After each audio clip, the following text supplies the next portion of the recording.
நீங்கள் பார்த்து கொண்டு இருப்பது உங்கள் கௌசிகா ரிவ்யூ. சரி வாங்க வீடியோக்குள்ள போய் என்ன நடக்க போகுது அப்படின்னு சொல்லிட்டு பார்த்தீங்கன்னா, நம்ம விஜய் இருக்கால எப்படியாவது போயிட்டு நம்ம ரேணுகா இருக்காங்களா அவங்கள ஜெயிலுக்கு அனுப்பி ஆகணும். அதுக்கு முழுக்க காரணம் யாரு அப்படின்னு சொல்லிட்டு பார்த்தீங்க அந்த சுடரி தாங்க. ரேணுகாவா நடிச்சு இந்த வீட்டில் இருக்கிற எல்லாரையும் ஒரு பக்கம் ஆட்டி படிச்சுன்னு ஒரு பக்கம் நான் தான் எங்க மகா ராணி அப்படின்னு சொல்லிட்டு ஆடின்னு இருக்காங்க. அப்படிப்பட்ட ஓட்டத்தை எல்லாமே ஒட்டைக்கு ஒரு இடத்துல உட்கார வச்சு மவளை நீ போய் ஜெயில கழித்தினாதான் அவனுக்கு புத்தி வரும் அப்படின்ற நிலைமைக்கு அவளை தள்ளியே ஆகணும்னு சொல்லிட்டு ஒரு முடிவு எடுத்தாங்க. முடிவு எடுத்ததோட மட்டும் இல்லாம என்ன ஆதாரம் இருக்கு? எந்த ஒரு ஆதாரமும் இல்லை. ஏன்னா அந்த போனை ஆதாரமா வச்சு என்ன எப்படி அரெஸ்ட் பண்ண முடியும்? என்ன ஆதாரம் இருக்கு உங்ககிட்ட? நான் இங்க இருந்து போக மாட்டேன். ஆமா, என் பொண்ணு சொல்றதுல என்ன தப்பு இருக்கு? என்ன ஆதாரங்குது? என்ன ஆதாரத்தை வச்சு இந்த மல்லி பேச்சு கேட்டு வந்து என் பொண்ணு அரெஸ்ட் பண்ண வந்தீங்க சொல்லுங்க அப்படின்னு சொல்லிட்டு கேட்க உடனே பார்க்கணுமே அந்த நேரத்துல அப்படியே போலீஸ் எல்லாம் ஒரு பக்கம் தரன்னு இழுக்கிறாங்க. முட்டைக்கண்ணு முனியம்மா நீ அங்க வந்து பேசம்மா அப்படின்னு சொல்லிட்டு இழுத்துன்னு போறாங்க. உடனே பார்க்கணுமே என்னால முடியாதம்மா அப்படின்னு சொல்லிட்டு அங்கேயே ஒரு பக்கம் தர்மால உக்காரன்னு சொல்லிட்டு உக்காந்துடுறாங்க கீழே. உடனே பார்க்கணுமே நம்ம விஜய் வந்து கார்ல இருந்து அப்படியே சும்மா ஒரு சூட்கேஸ் எடுத்துட்டு நான் ரெடிடா வர்றவா அப்படின்னு சொல்லிட்டு நடந்து வர்றாரு. வர்றதோட மட்டும் இல்லாம நான் தலைவன் வந்து அந்த சூட்கேஸ் அப்படியே சும்மா ஓபன் பண்ணி சும்மா கபீர்னு அந்த இடத்துல போடுறாரு. அந்த இடத்துல போட்டதான் அப்படியே சும்மா டமா டிமேல் அப்படின்ற மாதிரி ஒரு பக்கம் அதுல வந்து பேப்பர் எல்லாம் அப்படியே தெரிக்குது. ஒரு பக்கம் சொல்லிட்டு எங்க படிச்சா என்ன பண்ணா, இதுக்கு முன்னாடி எங்க இருந்தா, அவரோட அப்பா யாரு, அம்மா யாரு, லொட்டு யாரு, லுசுக்கு யாரு, இதுக்கு யாரு ஆணிவரா இருந்தது, அவளோட மென்டல் ஹெல்த் சர்டிபிகேட், அது மட்டும் இல்லாம அவன் மென்டலே ஆகல, தேவையில்லாம ஒரு பக்கம் மென்டல் சர்டிபிகேட்னு சொல்லிட்டு இது ஒரு பக்கம், அது மட்டும் இல்லாம மருதி எந்த மருதி ஒரு மருதியில் எல்லாம் போலீஸ்க்கு அது இதுக்குன்னு சொல்லிட்டு காசை கொடுத்து எல்லாரையும் ஒரு பக்கம் அபேசா அழகா வாங்கி வச்சுன்னு இருந்தா அப்படின்னு சொல்லிட்டு எல்லா விஷயத்தையும் ஒரு பக்கம் புட்டு எடுக்கிறாரு வெளியே. அந்த போலீஸ் உடனே பார்க்கணுமே அப்படியே சும்மா கழுத்தா மாட்டில ஒரு போட்டை இழுத்துன்னு போக, டே விஜய் நீ இதெல்லாம் பண்ணது தப்புடா, ஒரு நாள் தப்புன்னு புரிஞ்சுப்ப, அந்த டைமத்துல நான் உங்ககிட்ட இருக்க மாட்டேன்டா அப்படின்னு சொல்லிட்டு ஃபீல் பண்ணிருக்காங்க நம்ம ரேணுகா. இதோ பாருமா ரேணுகா, நீ இருந்தா என்ன, இல்லைனா என்ன, வந்தா என்ன, வரல என்ன, என் பொழப்பு என்னவோ அதை நான் பார்த்துட்டு இருப்பேன். அதை விட்டு என் வழியில யாரான குறுக்க வந்தா சும்மா இருக்க மாட்டேன், சும்மா பொங்கி எழுந்துட்டு போயிட்டே இருந்துருவோம் பாத்துக்க அப்படின்ற மாதிரி ஒரு பக்கம் சொல்றாங்க. இதை கேட்டதான் என்ன பேசுறது ஏது பேசுறதுன்னு சொல்லிட்டு தெரியாம சரி விடு பாத்துக்கலாம், வாழ்க்கைன்னா 1000 கஷ்டம் நஷ்டம் துக்கம் துயரம் எல்லாமே வரும், எல்லாத்தையும் ஒரு பக்கம் நாம தான் சகிச்சுக்கிட்டு சரி ஓகே அடுத்தடுத்து என்ன பண்ணலாம் அப்படின்னு சொல்லிட்டு நாமளே நம்மள ஒரு பக்கம் தயார் பண்ண போயிடுங்க. அதை விட்டு ஐயோ இப்படி நடந்துருமோ, ஐயோ அப்படி நடந்துருமோ, ஐயோ அப்படி பண்ணிட்டாமா, ஐயோ இவன் எப்படி பண்ணிட்டான் அப்படின்னு சொல்லிட்டு நம்ம பயந்து இருந்தா என்ன நடக்கும் சொல்லுங்க பாக்கலாம்.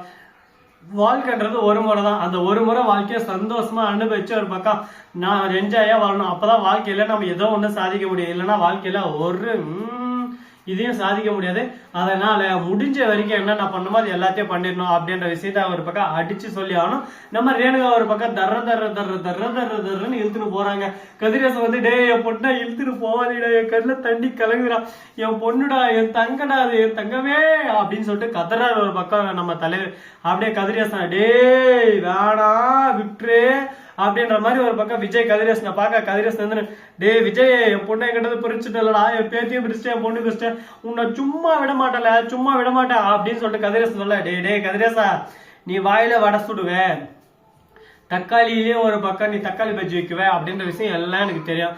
அதனால முடிஞ்ச வரைக்கும் நீ இருந்தா உனக்கு சந்தோஷம். இல்ல நான் இப்படிதான் பண்ணுவேன், நான் இப்படிதான் இருப்பேன், நான் யாரு, நான் ராஜா, எப்போதும் நான் ராஜா அப்படின்ற மாதிரி ஒரு பக்கம் கதிரேசன் டைலாக் விட்டு என் பொண்ணை எப்படி காப்பாற்றணும், எந்த விதத்துல வெளியே கொண்டு வரணும்னு எல்லாம் எனக்கு தெரியும், நான் பாத்துக்கிறேன் விஜய். ஆனா ஒண்ணு மட்டும் மனசுல வச்சுக்கோ, என் பொண்ணை நீ வேற டென்ஸ்ட் அந்த மல்லி கூட சந்தோஷமா கோடாகலமா ஒரு வாழ்க்கைய வாழ்ந்தணும்னு மட்டும் நினைச்சிடாத. அப்படிப்பட்ட வாழ்க்கை உன் ஜென்மத்திலையும் கிடைக்க போறதுல அவளை அடின்னு அடிச்சு ஓடுறான் தள்ளியும் வாழ்க்கைக்குள்ள மாஸ் என்ட்ரி ரேணுகாவை வர்ற வைப்பேன்.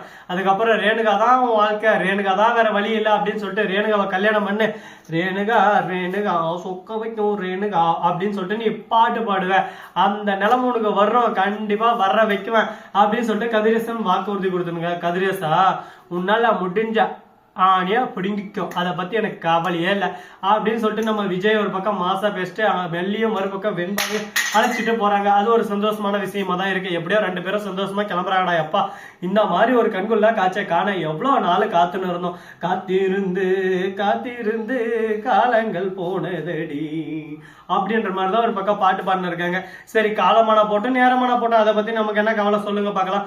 நாம நம்ம வேலையில பர்ஃபெக்டா இருக்கணும், ஒரு விஷயம் செஞ்சா அதை பர்ஃபெக்டா இருக்கணும், அப்பதான் நம்ம ஜெயிக்க முடியும். அதை விட்டு ஐயோ இப்படி போயிருமோ, ஐயோ அப்படி போயிருமோன்னு சொல்லிட்டு பயந்துட்டு இருந்தா லாஸ்ட் வரையும் பயந்துட்டு தான் இருக்கணும். அதனால முயற்சி செஞ்சு தோத்தாலும் சரி ஜெயிச்சாலும் சரி முயற்சி செஞ்சு தோக்கணுங்க அப்படின்ற விஷயத்த நல்லாவே ஒரு பக்கம் பழமொழி வச்சோம். ஆனா அந்த ரேணுகா அப்ப உண்மையாவே யாரா அப்படின்னு சொல்லிட்டு பார்த்தீங்கன்னா சுடரி, அது மட்டும் இல்லாம அவர் ஒரு லாயருங்க.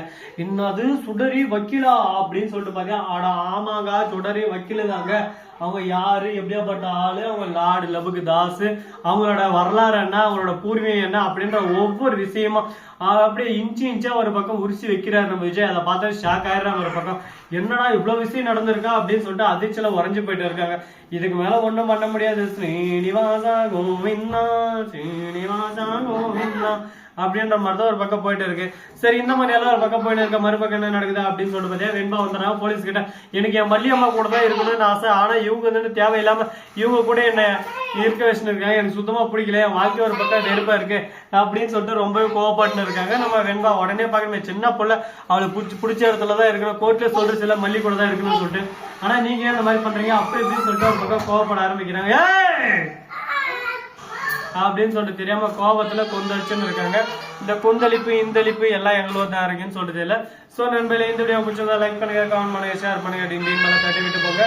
அப்பதான் நான் போற அடுத்த வீடியோ உங்களுக்கு உடனுக்குடன் நோட்டிபிகேஷன் வந்து கொண்டே இருக்கும். மிக்க நன்றி, தேங்க்ஸ் ஃபார் வாட்சிங். டாடா, see you, நன்றி, வணக்கம், வந்தனம், பாருங்க, தருங்க, டாடா, பை பாய், பாருங்க.